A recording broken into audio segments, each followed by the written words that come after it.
fataro fatu lau fa sausonga sa mo le nei foi tu la le fiaf. Ya mese foi o pa anga uma lau wala ata nei o le NUS TV o lo fa peona ma o mai tatu fa salong. So se vai ngole nei lo langi. O se am tanga foi nei o tatu proklame. O le fa saunga le fiaf mo nei foi tau sanga. Lua o rua lima. Le fiaf nei la vai foi na tu ina tatu proklame. Mo le nei foi vai tau mese o le nei tau sanga. Ona o le lango sua al tatu company kesi ole. Chigas. Matole foi mai tau mai tato tunu o tato proklame nei fa saunga la pia. Ia o se fa onai fa fianga foi ni. Ia manai tala foi me o tato tunu. Manai tulanga foi nei. O toi va inga inisi o mena tupu ia o me foi sai. Fa pe ona iai tulanga sa isa mo yeso. Ne pin toi fa natu foi o tato proklame. Ai e lifa lava tulanga. O fa fianga fa sa mo. Mera na vai foi o tato proklame sina fa fianga. Totally mai. Tatu se e tu lisi vai nga. So that's what I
Tariu mai o tātou Paul Kalame pe o nei whaafifianga na mai lea o ngā makoli mai New Zealand. Ai i le vaenga lea lo utua tuai. Ai pe ona e sisina mai. O i le vaenga lea sa whapea ona iai le sami. I luma mai o le tūlanga pe ona iai le whatan malo tu stala yaso ia. Lea la sa tanu mia maua. E fo ila le pese reclaim area. Lea la ua iai le tūlanga le o le tanu te leni. Lea ua iai le fale whape fo i ona malai ta alo i tamaiti. Ia mi se fo tūlanga fo le whaia whaataunga le aso whapitoa fo i o tina. Ia o tamaiti, i o la sa tama. Ia pe ona e sisila mai. Ia sa ue mataringat. Mai ngā fau i o tātou taulanga. Pe ua lewa ona iai. Alanga le whata a whaasolo mai i tātou po Kalame fo i nei. Ia wala fo no silfi. Ai mese lava tātou i e alalai whafu. turanga le Samoa. Tala voi dali kili atu inga Samoa. E toe fio mai. Mama tango fia za bunda. Vai for tato programa stasi leo tato va fianga mai le korisi atu mai tai mai Macquarie College. Mai New Zealand.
Nasa mai mo mai stasi na tatou whawhiwhianga.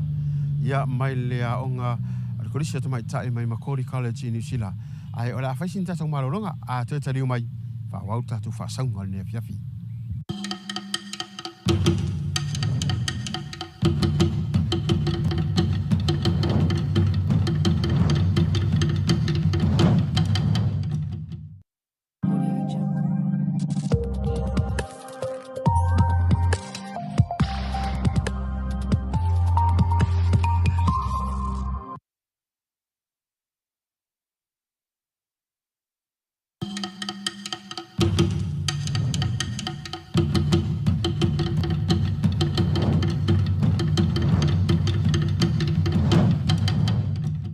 Tariu mai tātou pokalame le fiafi o le whaasaunga. Mā nei o le aso. Solu mā nei o le la. Peiona e mai mō mai e tauranga nei a pia. O le ngai rei songi. O le ngai fo i mulu ul meolo i el whalfono o le tātou atunu. Ia po le whale whamasino o le tātou tu AP. Ia o tūranga uwa pēnā ro i ei i le ngai rei tai mulu. Ia e peila o i lumatonu lava o le whatani mālo le lava. Ia male whatani mālo le erisa. Leo lo o iai le tātou pokalame le nei fo i tūla. Ia wala fo i mai moanga le tātou atunu. Whaasaunga o meo ro iai tātou pokalame. Whaanga solo i tonu o tātou tauranga. Ai o le awa vai foi, peila foi ona iai tātou pokalame e peia le lifana i tūlanga o whaafiafianga. Alo mai o stasi neo whaafiafianga. Wala o mai moanga nea fiafi.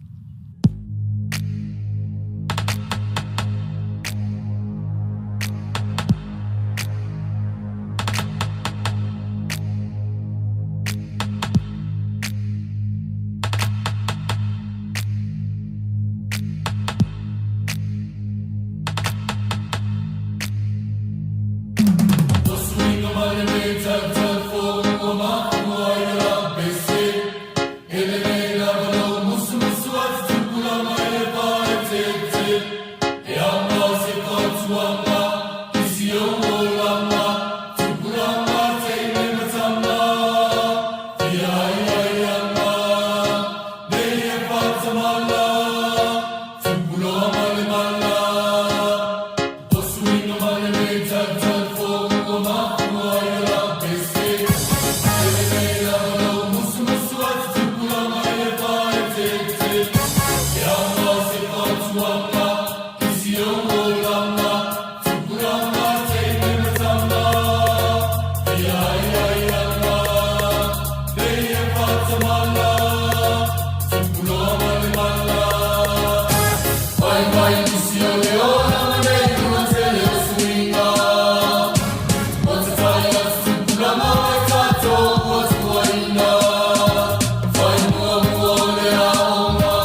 na fo ila ua te tali mai tātou pokalame stasi na whawhiwhianga ai pene mai mo mai o se wainga nai le wafu a ngai atu nei songi in mea lo o iai tātou pokalame ia ai te tonu ia ratam fo le whai unga tātou pokalame ne fia ai mo mori le ngang whawhtai i le vainga le T-gas ia mo lang na wina tātou pokalame o aso la masti munga i le fo iai T-gas war kukaina o me tau mawha ia ma se kesi e pito sili ananga tā T-gas ma le whai unga foi le tātou pokalame o le whaasaunga le whiawhi manu e tele marolonga le whiawhi whasoi foi